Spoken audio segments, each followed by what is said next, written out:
Imagine waking up at 4 in the morning. You are not waking up early to work on your side hustle or maximize your morning routine. You are waking up because a senior monk is standing over your mat with a wooden pole. If you do not open your eyes within 3 seconds, that pole is going to make physical contact with your ribs.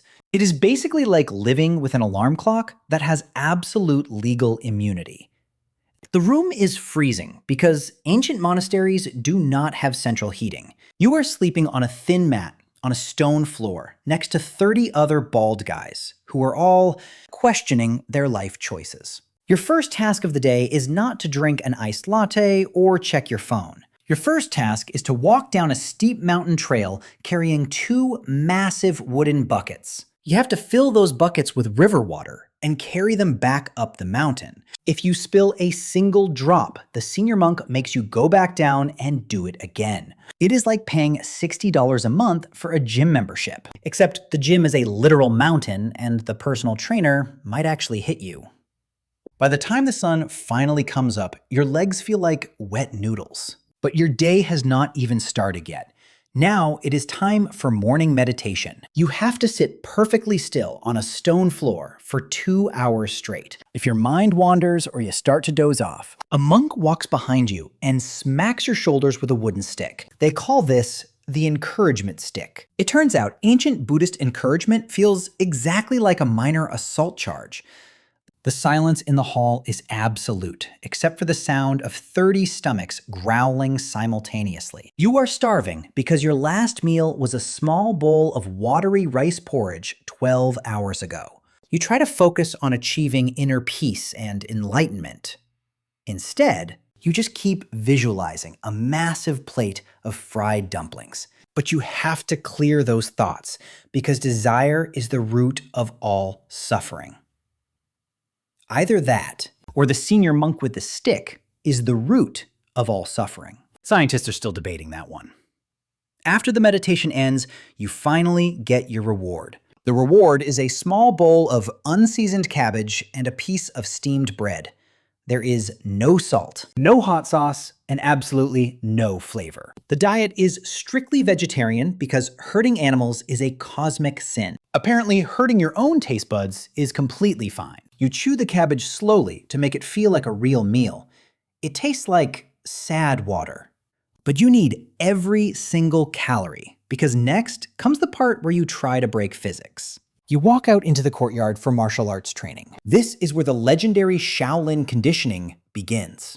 The temple has a list of training methods called the 72 arts. They are not arts in the sense of painting or poetry. They are arts in the sense of finding creative ways to traumatize your own skeleton. The first exercise is called iron head training.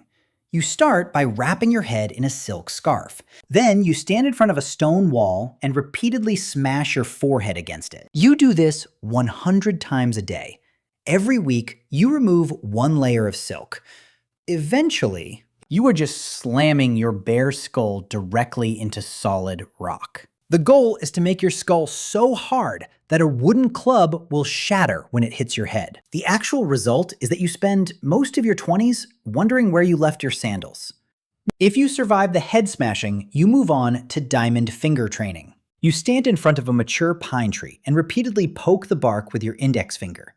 You do this until your finger can literally pierce the wood. It is a fantastic skill to have if you ever need to fight a tree. It is slightly less useful when you are just trying to open a jar of pickled radishes. But then there is the iron broom technique. This involves sweeping your bare shins against heavy wooden posts for an hour. The idea is to deaden the nerves in your legs so you cannot feel pain. When you stub your toe on a wooden chest in the dark, you do not cry. The chest cries.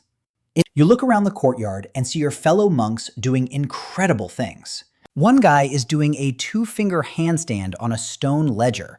Another guy is getting hit in the stomach with a literal log attached to a rope, and he is just smiling. You realize that everyone here is completely insane. You are also doing a horse stance on 2 sharp wooden stakes while holding heavy bricks. So you are not exactly the voice of reason either. So your thighs are burning so badly you think they might actually catch fire. The head instructor walks past and pushes your hips lower. He tells you that your stance lacks the stability of the mountain. You want to tell him that your stance lacks any remaining muscle tissue, but you keep your mouth shut. Speaking without permission results in extra chores. And today, the chores involve cleaning the latrines with a tiny wooden ladle. You decide that the mountain stance is actually very peaceful.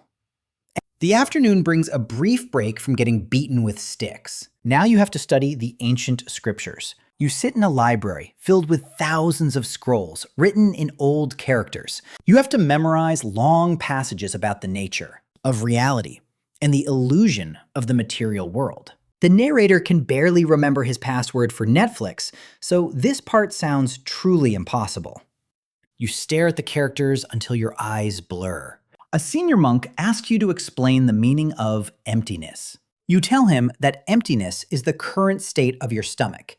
He does not find this funny. You are assigned 20 extra laps around the temple wall while carrying 2 boulders. Comedy was a very dangerous profession in ancient Hunan province.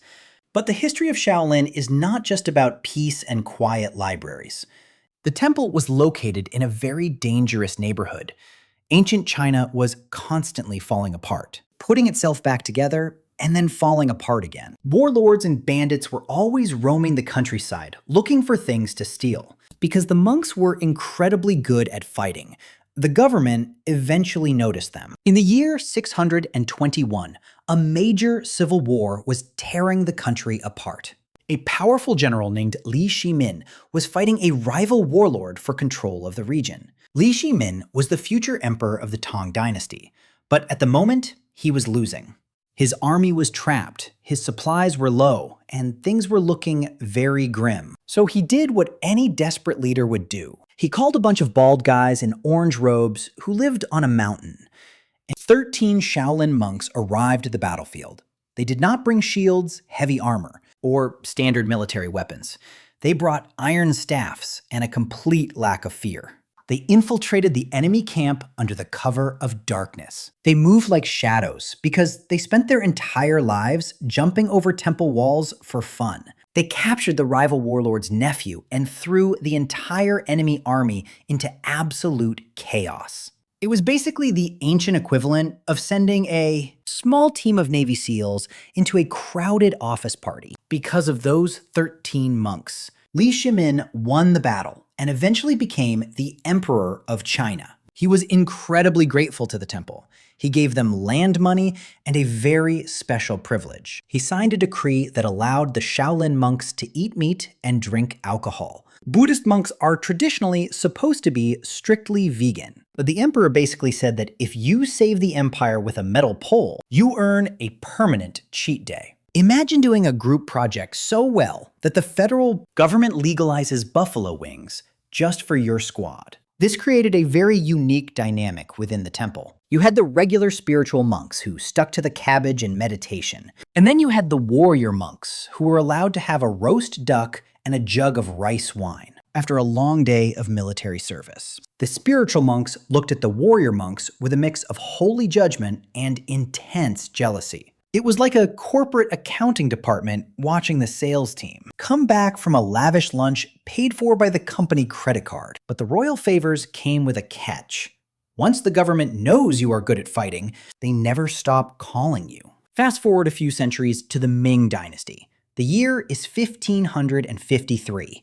The southeastern coast of China is being absolutely devastated by pirates. These were not the fun pirates with eye patches and talking parrots from the movies. These were heavily armed, ruthless raiders who were burning entire towns to the ground. The regular imperial army was struggling to stop them because the pirates were incredibly fast and brutal. So the government officials looked at each other and realized they needed to call the mountain guys again. They drafted a massive force of Shaolin warrior monks to go to the front lines. You are now a monk who has spent his life praying in a quiet forest. Suddenly, you are marching toward the ocean to fight a small army of sword-swinging pirates. Talk about a drastic change in career path. The monks met the pirates at the Battle of Wangjiahuan. The pirates looked at the monks and laughed because the monks were not wearing armor. They were just holding giant iron staffs that weighed about 30 pounds each. The laughter stopped very quickly when the first monk started swinging. An iron staff does not care about your armor or your sword. An iron staff just turns whatever it touches into a liquid format. The monks completely routed the pirates. They chased them for days across the beaches and marshes. The historical records state that the monks showed absolutely no mercy to the raiders. It turns out that decades of eating unseasoned tofu builds up a massive amount of suppressed aggression. The pirates thought they were fighting holy men, but they were actually fighting a group of highly trained athletes who had been looking for an excuse to vent their frustrations since the Tang dynasty.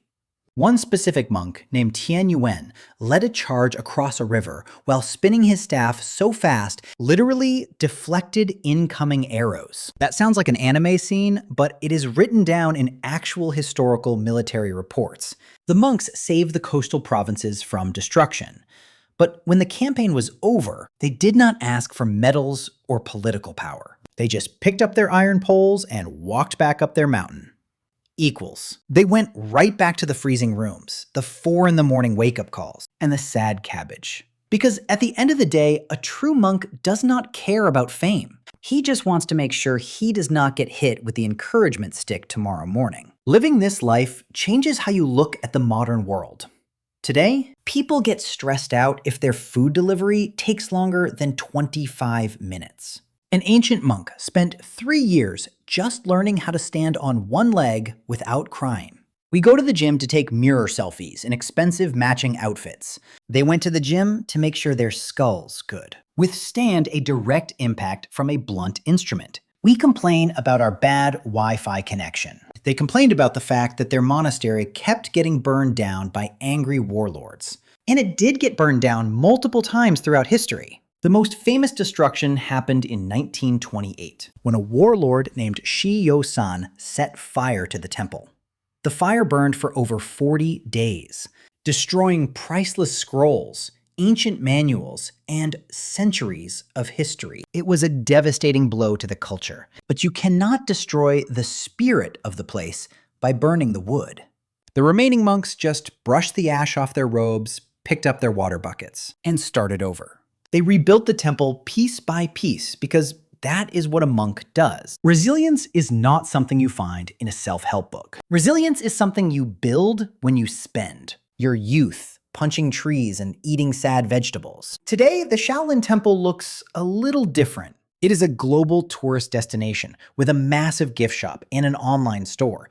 You can buy Shaolin-branded sneakers, watch synchronized kung fu shows, and follow the monks on social media. Some people think the modern commercialism has ruined the ancient mystery. But if you look closely, past the tourists and the cameras, the training is still exactly the same. The young disciples are still waking up before the sun. Their thighs are still burning in the horse stance. They are still learning how to endure discomfort with a straight face. So what about you? Are you the warrior monk who survives on rice and fights pirates with a metal pole? Or are you the modern person who needs a pillow and a white noise machine just to fall asleep? Let me know down in the comment section. But the next time you are having a difficult day at your office job, just take a deep breath. Remind yourself that your boss is not allowed to hit you with a wooden stick because your spreadsheet was late. Remind yourself that you do not have to carry 20 gallons of river water up a mountain just to flush your toilet. And most importantly, remind yourself that you are allowed to put salt on your food. The ancient monks endured the grind so that we could. Sit in comfortable chairs and watch videos about them. It is a pretty good deal for us when you think about it. Just keep your skull away from any brick walls today. You do not have the silk scarf training to handle it.